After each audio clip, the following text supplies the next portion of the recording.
In the heart of the Indian Ocean, far from the shipping lanes and the noise of civilization, there is a speck of land so small that most maps forget to name it. From above, it looks like a pale grain of sand adrift in an endless blue. It's called Tromelin Island, but sailors once had another name for it: the island that time forgot. For centuries, it was a place no one intended to visit, and no one who did ever left unchanged. The story of Tromelin doesn't begin with explorers or scientists. It begins with a storm that tore through the night and left behind one of the most haunting tales of survival in maritime history. The year was 1761, and the French ship Utile was sailing from Madagascar toward Mauritius. Her mission was illegal, dangerous, and driven by greed. Though France had banned the slave trade in the Indian Ocean, the captain had secretly packed the ship's hold with more than 160 enslaved men and women bound in chains below deck. When the storm struck, there was no mercy. Waves taller than masts slammed into the ship, tearing planks apart and snapping the rudder clean off. The crew fought to keep the ship afloat, but in the dead of night, the Utile crashed onto the hidden reefs of Tromelin, a reef barely visible beneath the foaming sea. The impact was so violent that the hull split in two. Within minutes, chaos swallowed the deck, screams, thunder, splintering wood. The sea was merciless. By sunrise, it was over. The survivors, about 120 sailors and 60 enslaved Malagasy, dragged themselves onto the island. The rest were gone, claimed by the sea. Tromelin was no paradise. Barely half a square kilometer, it had no trees, no fresh water, no shade, only sand, coral, and the bones of seabirds bleaching under the tropical sun. The sailors, still dazed, searched desperately for anything that could keep them alive. What they found was despair. The first days were a nightmare. Men died from thirst. The island's only food came from turtles, crabs, and seabirds, caught by hand or club. But even worse was the realization that no one was coming. Tromelin lay hundreds of miles from the nearest port, uncharted, unnamed, invisible. They were stranded in a place that wasn't supposed to exist. The ship's carpenter and officers began salvaging timber from the wreck, trying to build a raft sturdy enough to reach Madagascar. The enslaved survivors, the Malagasy, were forced to help, though they were already weak, dehydrated, and terrified. There were arguments, fights, and moments of madness. The sailors knew that if they didn't leave soon, the island would kill them all. After weeks of back-breaking work, the crew managed to build a small makeshift boat. Before dawn one morning, the French sailors took the remaining supplies, climbed aboard, and promised the Malagasy they'd return with help. But they never did.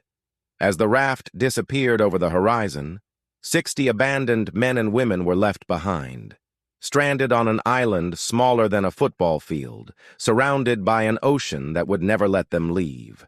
For the Malagasy survivors, this was not just isolation, it was exile. They were forgotten by both fate and humanity. Months turned into years. The sea carried no ships, and storms erased the wreck's remains. They built shelters from coral stones and ship planks. They learned to catch rainwater in turtle shells and dig shallow wells that filled only when the sky wept. They wove nets from fiber and hair, hunted seabirds, and gathered turtle eggs to survive another day. Time itself began to dissolve. No calendars, no clocks, no news of the world beyond the horizon. Just the rhythm of sun, wind, and waves. One by one, the survivors died, some from disease, others from despair. But the few who remained did something remarkable. They rebuilt their lives from nothing. Using scraps of metal from the wreck, they crafted knives and tools. They built a small oven to bake bread from bird eggs and crushed coral. They turned the island into a fragile home. When passing storms destroyed their huts, they rebuilt. When their children were born, they carved names in the sand.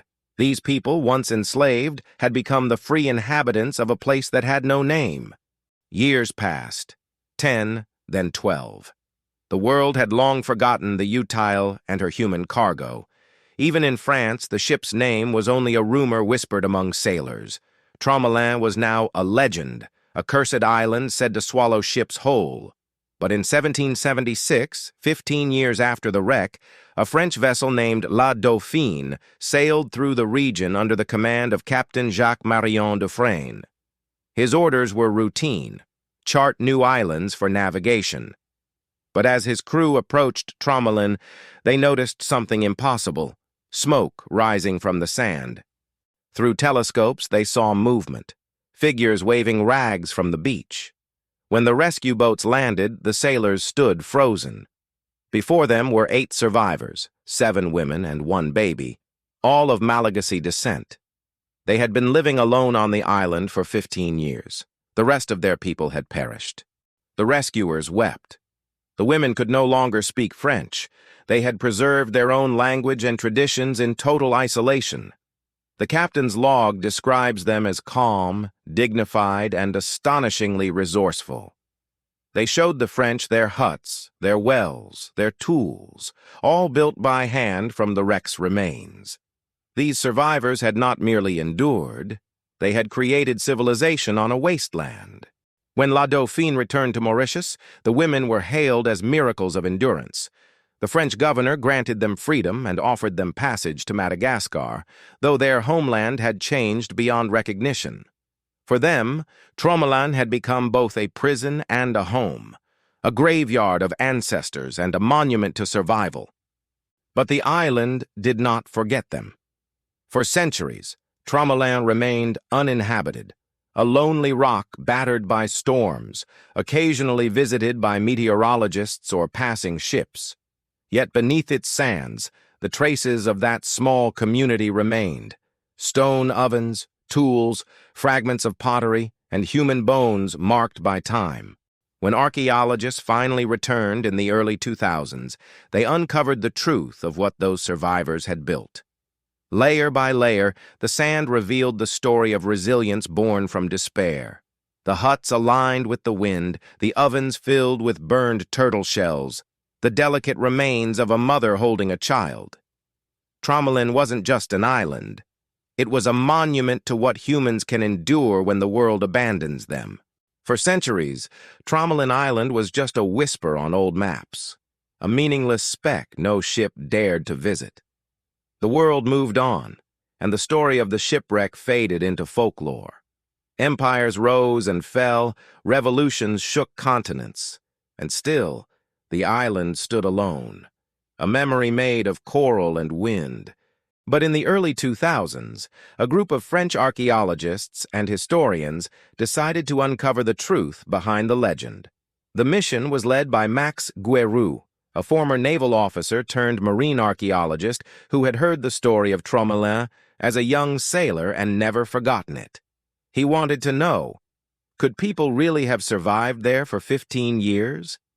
When his team arrived by helicopter, they found an island that looked unchanged since the 1700s, flat, sun-scorched, and empty. The only inhabitants were seabirds, giant turtles, and the relentless wind. But beneath the surface, Tromelin still remembered.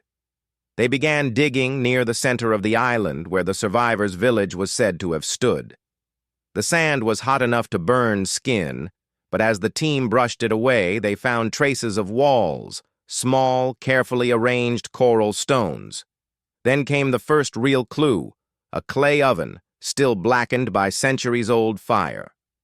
Next to it were fragments of iron tools, rusted and bent, forged somehow from pieces of the wreck. One had been reshaped into a knife, another into a fishhook. Each artifact told the same story, of human ingenuity pushed to its limit. These weren't just remnants of survival, they were proof of civilization born from nothing.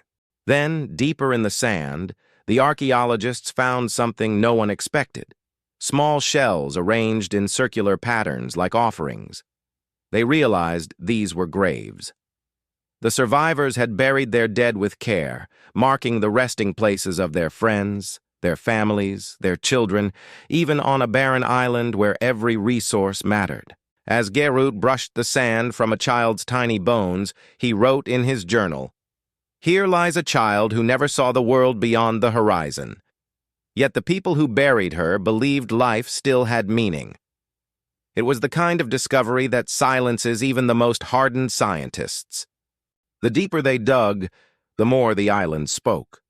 They uncovered water collection systems, stone basins shaped to trap rain, and channels dug by hand to guide every precious drop.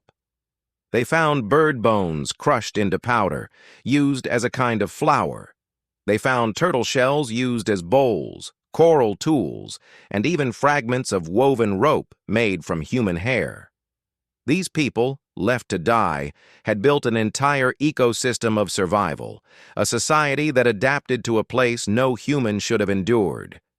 One of the most haunting discoveries was a small pendant carved from bone. Its edges were worn smooth by touch, suggesting it was held often, maybe a charm, a memory, or a prayer. It spoke of longing, of someone holding on to hope that one day the sea might return what it had taken. Gerut's team mapped the island completely. They used drones and sonar to locate the remains of the Utile still resting on the reef just offshore. Even underwater, the ship seemed to be telling her own story. The bow was split open from the impact, and her wooden ribs were overgrown with coral. Among the wreckage were pieces of porcelain, cannons, and iron bolts, all silent witnesses to that night in 1761. But the most astonishing discovery wasn't physical. It was emotional. In every structure, in every tool, you could see the refusal to give up. The Malagasy survivors didn't just cling to life. They recreated it. When historians reconstructed their timeline, they realized something remarkable. Of the 60 enslaved people abandoned on Tromelin, only a handful had survived the first year. But those few built the foundations that allowed others to live. They passed down knowledge, how to find water, how to catch birds, how to use coral as shelter. Over time, the survivors became a community, small, fragile, but deeply human. In letters written years after the rescue, the French officers who brought the survivors home confessed something unexpected: guilt. They described the women as calm, noble, and impossibly strong, far more composed than the men who rescued them. One officer wrote, "We found them not as savages, but as queens in exile." That phrase would stay with historians for centuries. In 2006, French President Jacques Chirac officially recognized Tromelin as a symbol of France's colonial past, a reminder of those who were enslaved and forgotten by history. But the island's legacy goes deeper than guilt or politics. It speaks to something universal, the strength of people who refuse to be erased. Today, Tromelin is still uninhabited. The French government maintains a small automated weather station there, powered by solar panels. From orbit, it looks unchanged, a white dot surrounded by endless blue. But beneath that sand lies one of humanity's greatest survival stories. Every stone, wall, and tool remains exactly where it was built. Every grain of sand carries a trace of those who lived, fought, and died there.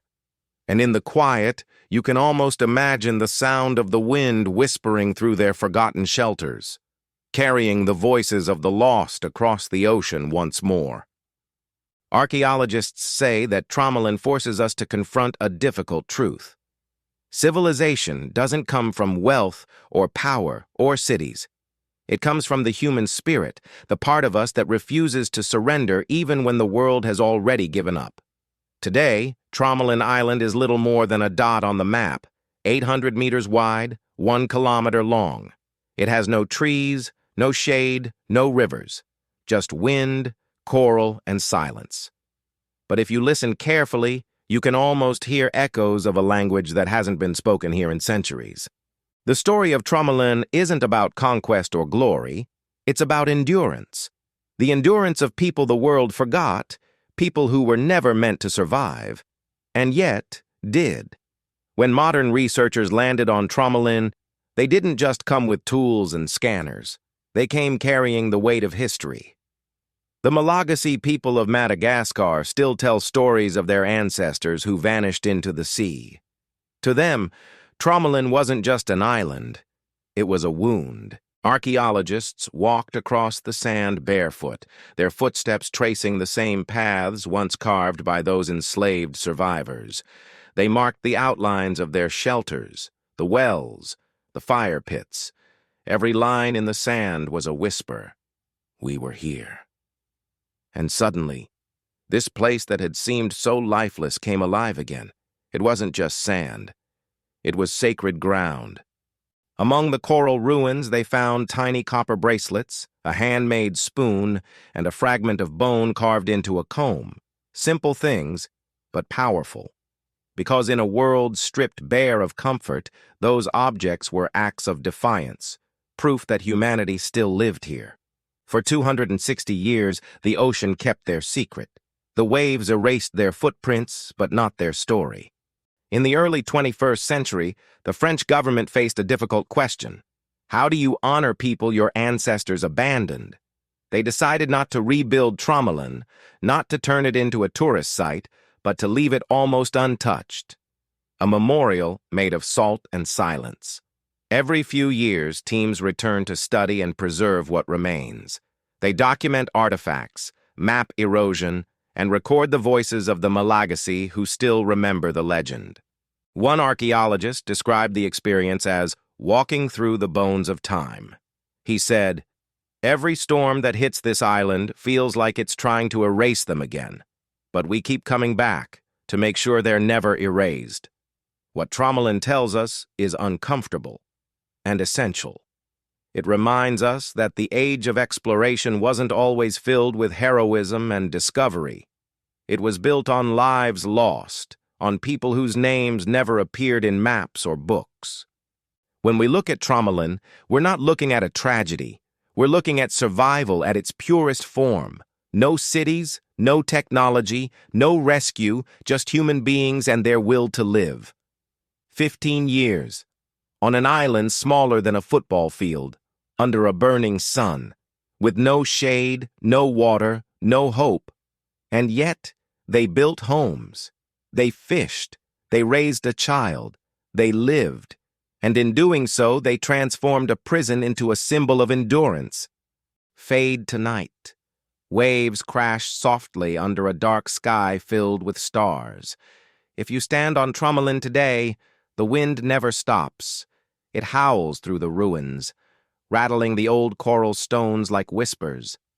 Some say the island still carries voices, of women singing to their children under the moonlight, of men repairing nets by firelight, of those who dared to dream of home even when home was beyond the horizon. The ocean that once trapped them is now their guardian. Every wave that breaks on the reef sings the same refrain, a reminder that they were here. When Captain Jacques-Marie Boudin de Tromelin rescued the 7 survivors in 1776, he didn't just save lives, he saved a chapter of humanity. He returned to France a hero, but the true heroes were the women who endured, and the infant born into exile who would live to see another world. That child, a baby born of slavery and shipwreck, was baptized on the Isle of France and raised in freedom. He never saw Tromelin again, but his story became part of something greater, a quiet testament to human endurance passed down through generations. Today, French and Malagasy historians work together to ensure the island's story is told with honesty and respect. Every discovery is documented. Every name, when found, is spoken aloud, so that silence will never win again. Tromelin Island stands as one of the loneliest places on Earth, but it also might be one of the most human, because in its emptiness it holds everything that defines us: our fear, our hope, our cruelty, our courage. It reminds us that even when the world forgets you, you still have the power to remember yourself. The survivors of Tromelin didn't leave monuments or books behind, but they left something stronger, a story that refuses to die. And maybe that's all that survival really is. Not living forever, but being remembered long after the sea has taken everything else away. The ocean forgets no one. Beneath the waves lie stories of courage and cruelty, of people lost to time, and those who refused to vanish. Tromelin Island may be small, but its memory is vast, a fragment of history that still whispers across the wind, reminding us that even in the darkest corners of the world, humanity endures.